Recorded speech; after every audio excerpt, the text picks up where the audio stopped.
Shalom sahabat Iktus yang terkasih di dalam Tuhan. Kembali bertemu dengan saya Ibu Triastuti. Kita akan sama-sama untuk dikuatkan melalui kebenaran firman Tuhan.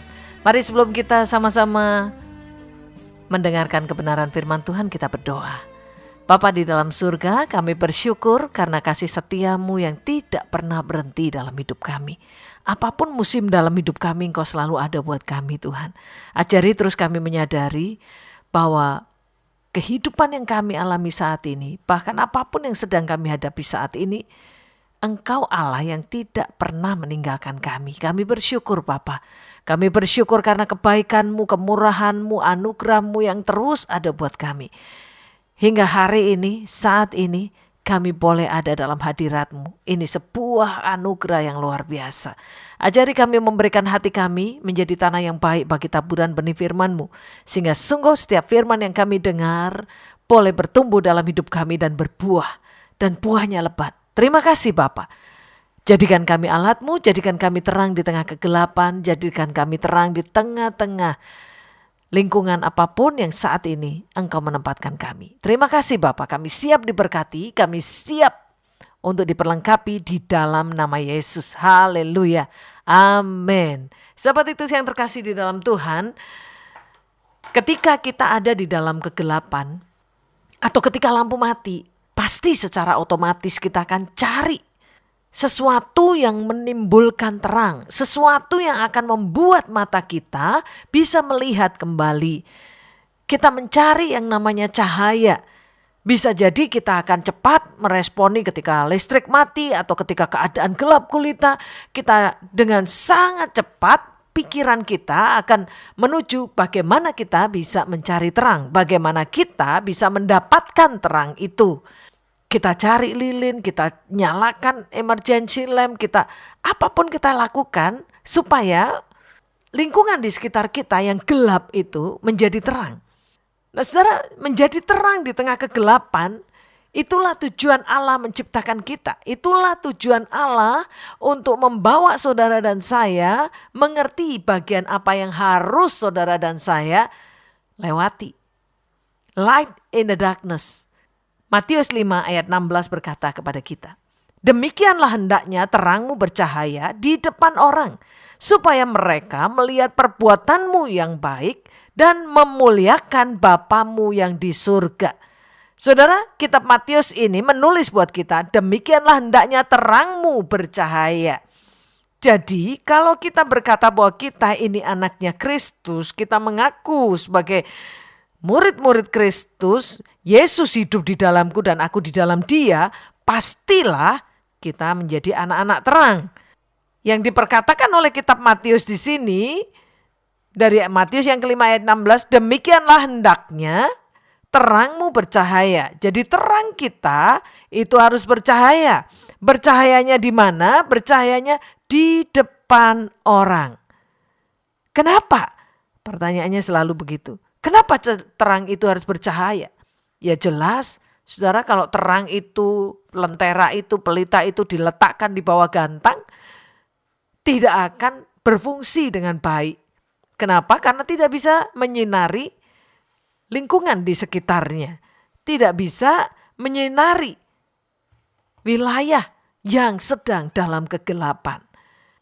Dikatakan di dalam perikop ini, saudaraku, garam dunia dan terang dunia, kita ini garam, kita ini terang. Seringkali kita juga pikir, memang saudara, kita ini bukan sumber terang. Kita ini hanya memantulkan terang itu. Siapa sang sumber terang itu? Yaitu Yesus Kristus sendiri. Maka kita harus melekat pada sang sumber terang, yaitu Yesus Kristus, supaya kita memancarkan terang. Karena untuk memancarkan terang, itu tidaklah mudah. Di saat kita sukacita, untuk wajah kita bersukacita gampang saudara. Tetapi di saat kita mengalami berbagai-bagai pergumulan, firman Tuhan mengajar saudara dan saya, anggaplah sebagai sebuah kebahagiaan ketika engkau jatuh dalam berbagai-bagai pergumulan.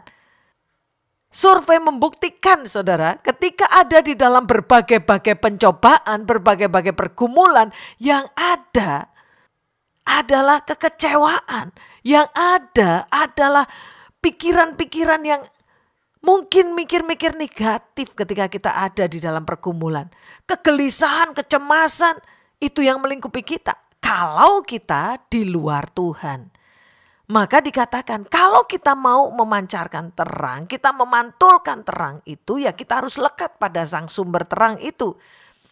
Karena di saat-saat kita payah dalam hidup kita, di saat kita benar-benar penat akan hidup kita, tetapi ketika saudara dan saya lekat pada sang sumber terang itu, kita tetap bisa memancarkan terang. Ada pengharapan di dalam kehidupan saudara dan saya. Karena apa? Karena kita melekat pada sang sumber terang. Ketika kita ada di dalam kecemasan akan sesuatu, kekhawatiran akan segala sesuatu, kita ingat akan kebenaran firman Tuhan. Jangan kamu khawatir akan apapun juga, akan apa yang kau makan, minum, pakai. Jangan kamu khawatir. Bahkan dalam lagu anak-anak sekolah minggu pun diperkatakan melalui lagu, kalau burung pipit saja itu dipelihara Tuhan. Bagaimana dengan kita? Kita akan lebih dipelihara Tuhan. Bunga pakung yang besok lenyap, besoknya layu, Tuhan pelihara. Nah, ketika kita lekat pada sang sumber terang, ada kekuatan-kekuatan baru yang akan membawa kita tetap bisa bersuka cita dan bersyukur. Lagu tadi berkata, apapun terjadi, ku kan tetap tersenyum. Satu lagu, ketika kita ngalami berbagai-bagai pergumulan, kita akan tetap tersenyum. Kenapa? Karena kita melekat pada sang sumber terang itu sendiri. Jadi di musim apapun kehidupan kita yang orang seringkali bilang, wah lagi awan gelap, mendung, hujan rintik-rintik. Apa yang harus kita lakukan? Tetap ada sukacita, saudaraku. Nah, hal yang harus kita lakukan adalah kita lekat pada sang sumber terang itu. Supaya dalam hidup kita di tengah apapun yang kita hadapi, kita tetap memantulkan terang itu. Matius 5 ayat yang ke-16 tadi berkata, demikianlah hendaknya terangmu bercahaya. Kata kunci yang pertama adalah terangmu bercahaya. Jadi kalau kita ini berkata bahwa Yesus di dalamku, aku sudah ditebus oleh darah Yesus, Yesus ada dalam kehidupanku, memerintah dalam hidupku, berarti saudara dan saya harus memancarkan terang. Karena sang sumber terang itu ada dalam hidup kita. Hidup kita memancarkan cahaya. Gak peduli situasinya apa, gak peduli musim hidup kita lagi dalam musim apa. Kalau kita tadi saya katakan, kalau kita khawatir, cemas, kita ingat kebenaran firman Tuhan. Gak perlu khawatir. Bahkan Tuhan sudah menyediakan pil untuk jangan khawatir. Itu genap buat kita 1 tahun, saudara. Kalau kita mencoba berhitung dari Kejadian sampai Wahyu, ada 365 kali kata jangan khawatir, jangan takut itu diungkapkan. Ya gak usah takut kalau begitu. Maka ketika kita melekat pada sang sumber terang, kita tahu gak usah takut, jangan takut. Ingat kisahnya dari Zairus, seorang pemimpin rumah ibadat yang anaknya sakit keras, di mana dia datang kepada Yesus, tersungkur depan Yesus. Tuhan, ayo datang ke rumah. Kalau engkau jamah dia, pasti sembuh. Tuhan Yesus bilang, jalan dengan dia. Yang dia perkatakan kepada Zairus ini adalah jangan takut, percaya saja. Kemudian ada jeda ketika ada perempuan pendarahan 12 tahun menghentikan langkah Yesus. Karena ada kuasa yang keluar dari dirinya. Terjadilah percakapan. Ketika terjadi percakapan, utusan dari rumah datang. Utusan dari rumah datang memberitahukan bahwa anaknya sudah mati. Saudara, bagaimana hati dari seorang Zairus? Pastilah hatinya, ya gak bisa digambarkan ya saudara, ketika saya mendampingi seseorang yang tiba-tiba mendapat kabar berita bahwa salah satu dari anggota keluarganya dipanggil pulang, meninggal. Pasti ada rasa, wow, penyesalan yang luar biasa. Ada rasa kehilangan yang amat dalam. Saya percaya saat itu Zairus pun mengalami. Tapi di saat yang sama juga dia juga lekat. Dia percaya apa yang Yesus katakan. Jangan takut, percaya saja. Zairus tetap pegang iman percayanya. Dan terang dia nyata, bercahaya. Karena dia membuktikan di saat yang payah seperti itu, di saat mungkin hatinya lagi gundah gulana, dia percaya perkataan Yesus, tetap bersama-sama Yesus, tidak mengucapkan kata apapun, dia lakukan bagiannya, dia percaya bahwa Yesus menyembuhkan. Maka ketika dia datang ke rumah dari kepala rumah ibadah ini, orang-orang udah nangis. Yesus bilang, ngapain nangis? Anak ini cuma tidur, mereka mentertawakan.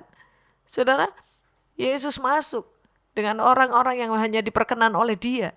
Dan yang terjadi, Talita kum, bangun, anaknya bangun. Saudara, dia melekat, Zairus melekat kepada sang sumbernya. Sehingga dia dapat kekuatan. Dan terang dia bercahaya pasti. Orang akan mengingat dia orang yang punya iman yang luar biasa. Terang itu terpancar di tengah situasi yang tidak nyaman pasti Zairus saat itu. Terang yang ada dalam hidup kita ini mengubahkan dari kegelapan menjadi terang. Dari sesuatu yang tidak nyaman kita tetap percaya. Seringkali dalam keluarga anak-anak cerita, "Mam, aku ngalami kejadian seperti ini." Saya selalu berkata kepada mereka begini, jangan tanya kenapa terjadi, tapi berpikirlah apa yang aku harus belajar dari semuanya ini. Ada masa-masa itu dipakai Tuhan untuk membentuk kita. Mungkin dibilang aduh gak nyaman ini, didikan ini berat. Percayalah semuanya itu akan berguna bagi kita. Karena Allah turut bekerja. Allah tahu yang dibutuhkan untuk menolong mendidik kita. Jadi keberadaan kita yang sudah mengenal Kristus, kita adalah orang yang bisa mengubah kegelapan menjadi terang. Mengubah kegelapan orang-orang yang belum kenal Yesus. Kita hadir, kita menghadirkan Kristus, kita menyatakan dia yang hidup. Orang itu percaya Yesus. Itu kita menghadirkan terang dalam hidupnya. Orang lagi bermasalah, orang lagi ngalami banyak pergumulan, kita hadir untuk menyatakan Kristus yang hidup. Mengubah situasi yang gelap menjadi terang. Menerangi. Ya, jadi kalau kita ini terang, maka kita ini menerangi. Bukan tambah memadamkan. Satu contoh ketika ada orang bergosip. Beritanya katanya dia. Lah orang gak ngerti kebenarannya katanya. Kalau kita ini menjadi terang, kita akan berkata, ya udah cukup sampai di kita. Kalau kamu udah dengar ya udah yuk kita doain. Jangan menambah parah. Itu sudah gelap, yang tadinya remang menjadi gelap gulita. Karena apa? Karena semakin banyak hal-hal negatif, hal-hal yang tidak benar diperkatakan dan dipercakapkan. Sahabat Iktus yang terkasih di dalam Tuhan, fungsinya kita ini menjadi terang dan harus bercahaya, menerangi. Tadi ya, hidup kita memancarkan, hidup kita mengubah, hidup kita menerangi. Karena ada Kristus dalam hidup kita, karena kita lekat pada sang sumber terang itu. Jadi terang itu harus bercahaya, saudara. Kata kunci yang kedua dari Matius 5 ayat 16 ini, orang melihat perbuatanmu yang baik. Saudara, bukan sebuah kesombongan, kita pamer. Wah, aku ini loh sudah baik. Saudara, gampang ketika kita memberikan kebaikan di tengah kita memang punya apa yang bisa kita bagi. Tapi di tengah keterbatasan kita, kita pun tetap bisa. Dan itu real keluar dari hati kita. Kalau Anda berkelimpahan, Anda mau memberkati silakan. Tapi bukan untuk sebuah kesombongan. Kalau sebuah kesombongan ya seringkali saya pun berkata orang sombong gak masuk surga. Udah. Ya kan saudara? Kita harus ngerti, kita harus menyadari bahwa perbuatan baik kita ini harus nyata. Orang harus merasakan. Jadi berdampak, saudara, perbuatan baik kita itu dirasakan. Kita berkata Yesus ada di dalamku. Wah, kita pelayanan dengan luar biasa. Tapi orang di sekeliling kita, orang ring satu kita, suami kah, istri kah, anak-anak, pembantu, orang-orang di rumah, para pengerja kita. Apakah dia rasakan kasih Kristus lewat hidupmu? Akan berbanding terbalik, saudara, ketika mereka gak merasakan itu. Nah, maka terang yang ada dalam diri kita ini harus nyata. Lewat apa? Lewat pekerjaan, lewat perbuatan yang baik. Dikatakan di situ kan, saudara, terangmu bercahaya di depan orang. Bercahaya di depan orang. Jadi kata kunci yang kedua, mereka melihat perbuatanmu yang baik. Supaya mereka melihat perbuatanmu yang baik, terang itu harus bercahaya. Supaya orang melihat perbuatanmu, pekerjaan, buah dari pekerjaanmu yang baik. Ada 4 kata dari kata pekerjaan, saudara. yaitu ergon agaton. Ergon itu pekerjaan baik, agaton itu yang berguna dan memberi kebaikan. Contohnya Dorcas, dia orang kaya, dia memberi kebaikan dengan sedekah. Jadi ketika saudara diberkati Tuhan berlimpah, saudara memberkati pekerjaan pelayanan Tuhan, saudara memberkati pelayanan-pelayanan misi, saudara memberkati hamba Tuhan. Nah itu kayak Dorcas. Itu ergon agaton, saudara. Perbuatan baik yang memberikan. Yang kedua ergon kalon. Perbuatan baik tapi tidak selalu agaton, tidak selalu memberi. Orang sering berkata, Bu, saya mau perbuatan baik apa? Saya gak punya uang. Saudara, ergon kalon berkata, pekerjaan baik ya. Karena ergon itu pekerjaannya. Tetapi tidak selalu agaton, gak selalu berhubungan dengan uang. Engkau memberi, tidak saudaraku. Tapi di sini lebih kepada keteladananmu. Maka dikatakan di Matius 5 ayat 16, hendaknya terangmu itu bercahaya di depan orang. Sehingga orang melihat perbuatanmu yang baik. Kita berkata mengasihi dan kita praktek mengasihi. Itu sudah pekerjaan baik yang kita lakukan. Tuhan bilang dalam perkataannya, dalam firman-Nya, jangan kamu mencuri. Ya jangan mencuri, jangan korupsi. Jangan markup anggaran. Itu sama saja mencuri. Nah saudaraku, terang kita bercahaya di tengah orang sering berkata, Bu ini sistem gak bisa, Bu kita begini. Jadilah terang, tetap jadilah terang. Jangan ikut dengan arus dunia. Orang di dunia sering berkata kalau gak ikut edan gak keduman, saudara. Berbeda dengan kebenaran firman. Firman Tuhan jelas mengajarkan, nah kalau itu sesat ya jangan diikuti. Kalau itu tidak sesuai dengan perintah Tuhan, ya jangan diikuti. Mari kita hidup bijaksana. Bu, takut dikucilkan. Kalau engkau punya Tuhan, kau bisa untuk tidak dikucilkan. Asal engkau bisa mengerti bagaimana caramu bergaul, caramu hidup. Tapi yang jelas ergon kalon itu sesuatu pekerjaan baik, tindakan yang baik, yang dilakukan tidak selalu agaton, gak selalu berhubungan dengan uang. Yaitu keteladanan. Jadi teladan di rumah sehingga orang tuanya bersuka cita. Kita jadi anak-anak yang menyenangkan hati orang tua. Kita anak-anak tahu untuk bertanggung jawab terhadap studi kita. Itu sudah menjadi pekerjaan baik. Orang tua gak bersungut-sungut ketika ada dalam pergumulan-pergumulan berat.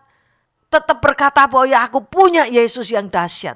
Aku punya Tuhan yang hebat. Aku punya Tuhan yang maha kuasa. Dia Jehovah Jireh. Dia Jehovah Shalom. Dia Jehovah Nisi bagi kami. Selalu bisa memperkatakan kata-kata yang menjadi berkat baik buat orang yang dengar maupun untuk dirinya sendiri. Jadi ada ergon agaton yang memberi sedekah, dia memberikan keuangannya. Ada ergon kalon, perbuatan baik tapi tidak selalu agaton, tidak selalu harus memberi. Berarti kita memberikan keteladanan. Yang ketiga, taergaen dikaiosune. Apa itu? Itu pekerjaan yang benar dan adil. Perbuatan baik dan benar yang telah kita lakukan sesuai dengan kehendak Tuhan. Tidak menyimpang dari jalannya. Nah ini yang kita harus berjuang luar biasa. Jadi kita melakukan hal-hal di mana kita nggak menyimpang daripada kehendak Tuhan. Yang terakhir elgontelion, yaitu pekerjaan yang sempurna. Wow udah sempurna, semuanya udah dikerjakan gitu ya. Dan biarlah ketekunan ketika kita mengerjakannya dengan ketekunan. Biarlah ketekunan itu memperoleh buah yang matang. Supaya kamu menjadi sempurna dan utuh dan tidak berkekurangan apapun. Saudara, yang pertama kita mesti jadi terang yang bercahaya. Yang kedua, orang melihat perbuatan kita yang baik. Karena terang itu harus bercahaya di depan orang. Harus bercahaya. Yang ketiga, saudara, kata kuncinya adalah mempermuliakan Bapamu. Jadi apapun yang kita lakukan bukan untuk mencari kesombongan, bukan mencari pengakuan orang akan diri kita, kebaikan kita. Tidak, kita bisa melakukan itu seperti tadi ergon agaton memberkati karena Tuhan memberikan kita finansial yang kuat, yang lengkap sehingga kita bisa berbagi. Tapi semua untuk kemuliaan Tuhan. Bukan kita mencuri kemuliaan Tuhan. Pengen dipuji. Pengen disanjung. Wow ini semua karena aku toh. Kalau itu yang akan terjadi kita gak akan pernah dapatkan apa-apa. Saudara. Bahkan tempat bagian kita di surga kita gak dapat. Karena apa? Karena kesombongan kita. Mempermuliakan Bapa yang di surga. Sehingga kita tahu apapun yang kita lakukan, apapun yang kita perbuat, perbuatlah dengan segenap hatimu seperti untuk Tuhan dan bukan untuk manusia. Jadi ketika saudara dan saya melayani, ketika saudara dan saya dipanggil untuk melayani, semua untuk kemuliaan Tuhan, bukan untuk kemegahan diri sendiri. Sahabat Iktus yang dikasihi Tuhan, mempermuliakan Tuhan, membawa kita hidup dalam kebenarannya, membawa kita senantiasa hidup kita ini hanya mempermuliakan Tuhan. Sehingga apapun yang kita peroleh, apapun yang kita dapat, semua karena anugerah Tuhan. Bukan karena kita pinter. Pinter itu pasti karena setiap orang yang lekat sama Tuhan, takut akan Tuhan adalah awal dari pengetahuan. Kita dilimpahi Tuhan dengan pengetahuan, hikmat demi hikmat, pinter. Kenapa? Karena kita hidup benar sama Tuhan. Bu, ada orang yang hidupnya gak benar, tapi kok dia diberkati, kok dia pinter. Gak lama waktunya. Dan tempat mereka sudah jelas, bukan di surga. Ketika mereka menolak Yesus. Nah, jadi hidup kita ini harus memancarkan terang. Yang kedua, kata kunci yang kedua, saudara, apa? Saudara, kita hidup kalau kita mempermuliakan nama Tuhan, kalau kita lekat sama Tuhan, orang akan melihat perbuatan baik kita. Nggak usah ngecap, nggak usah ngomong, orang merasakan, orang tahu. Hidup kita berdampak. Saya sebagai istri, saya tahu apa yang menjadi tanggung jawab saya. Secapek apapun, saya baru pulang dari Bandung jam 3 pagi. Secapek apapun, cucian tetap menjadi bagian kita. Jadi di rumah tidak ada, sibuk pelayanan sehingga kerjaan di rumah keteter. Sibuk pelayanan begini. Kita gak jadi terang, saudaraku. Jadi apa yang kita lakukan pun itu tulus. Tidak dengan sungut-sungut saya melakukan pekerjaan itu juga. Kita belajar, karena terang itu harus bercahaya. Supaya kemuliaan Tuhan nyata lewat kehidupan kita. Sahabat Iktus yang dikasihi Tuhan, mari kita melihat ke dalam kehidupan kita. Apakah setiap hal yang kita lakukan sungguh hanya untuk kemuliaan Tuhan? Ataukah di tengah-tengah itu kita merasakan bahwa ini hasil karyaku, ini karena aku belajar, ini karena aku punya uang. Uangku banyak jadi aku bisa melakukan apa yang aku mau. Saudara, ingat bahwa semua yang kita punya itu milik Tuhan. Kita ini pengelola. Sehingga ketika hal berat terjadi dalam hidup kita, kita tidak akan pernah marah sama Tuhan. Karena kita tahu semua ini milik Dia ketika Dia sudah membayar lunas dosa pelanggaran kita. Sahabat Iktus yang dikasihi Tuhan, Matius 5 ayat 16 ini berkata kepada kita, untuk kita sungguh-sungguh mengingat terangmu bercahaya di depan orang, supaya mereka melihat perbuatanmu yang baik dan memuliakan Bapamu yang di surga. Sahabat Iktus yang dikasihi Tuhan, mari kita juga memberi diri kita untuk mau diproses Tuhan. Apapun musim hidup kita, percayalah Dia selalu ada buat saudara. Mungkin ada hal yang terjadi dalam kehidupan saudara yang saudara berpikir, kok begini? Aku udah rajin pelayanan, aku udah rajin gini, aku udah memberikan persembahan, aku sudah gini. Kenapa ini semua terjadi? Saudara, kata itu muncul lebih kepada kita berkata, loh aku ini sudah baik loh Tuhan, kenapa ini semua harus terjadi? Sebenarnya itu ada sedikit kesombongan dalam pernyataan itu. Loh aku udah lakukan ini, kenapa aku dapat yang seperti ini? Saudara, berkat itu pasti ada dalam hidup kita. Kita gak minta pun Tuhan udah memberkati kita kok. Apalagi kita minta bersehati. Tuhan pasti mendengar doa kita. Soal jawabannya apa, ya itu terserah Tuhan. Timingnya Tuhan. Bukan timing kita lagi. Sahabat Iktus yang dikasihi Tuhan, mari kita mau belajar. Jadi terang. Di tengah keluarga. Para ayah, para papa menjadi teladan buat istrinya dan anaknya. Sehingga anaknya gak takut ketemu dengan papahnya, anaknya bebas memeluk papahnya, anaknya bebas untuk berkata-kata. Saya baru saja melayani konseling gitu, anaknya takut sekali sama papahnya. Karena setiap dia ngomong pasti dimarahi. Saudara, kalau itu yang terjadi rumah itu, saya percaya jadinya kayak neraka ya saudara. Ya walaupun saya belum ngerti, belum merasakan, ya gak mau merasakan gitu kan. Makanya tetap hidup di dalam Kristus, lakukan firman. Jalani kehidupan bersama-sama dengan Tuhan. Nah ketika anak ini merasakan dampak kedekatan dengan orang tua, dia pasti akan dekat. Dia pasti ngerti apa yang harus dia lakukan. Demikian pula kita, anak-anak Tuhan, kita pasti tahu apa yang harus kita lakukan karena kita baca firman, baca yang Tuhan udah siapkan buat kita. Jangan kamu khawatir, ya udah nggak usah khawatir. Jangan kamu takut, ya udah nggak usah takut, jalani aja.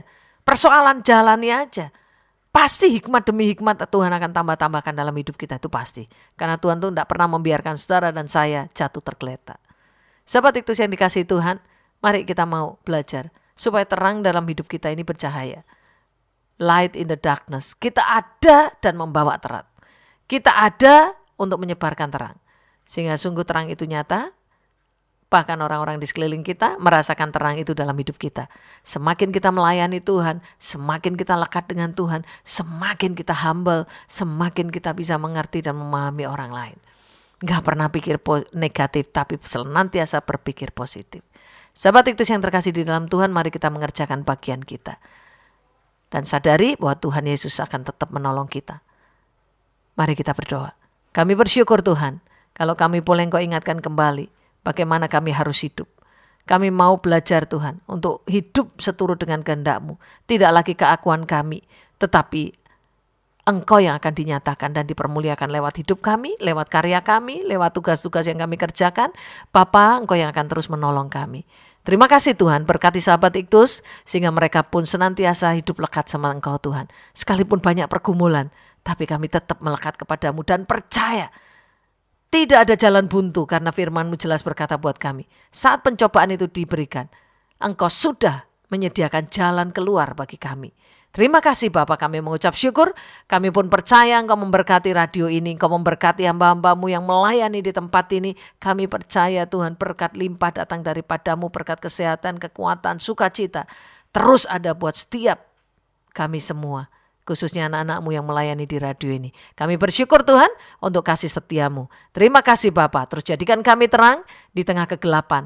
Jadikan kami terang di manapun Engkau menempatkan kami dan mengutus kami. Terima kasih Bapak. Kami bersyukur di dalam nama Yesus Allah kami yang hidup. Segala pujian, hormat, kemuliaan kami naikkan bagi-Mu. Haleluya. Amin. Tuhan Yesus memberkati.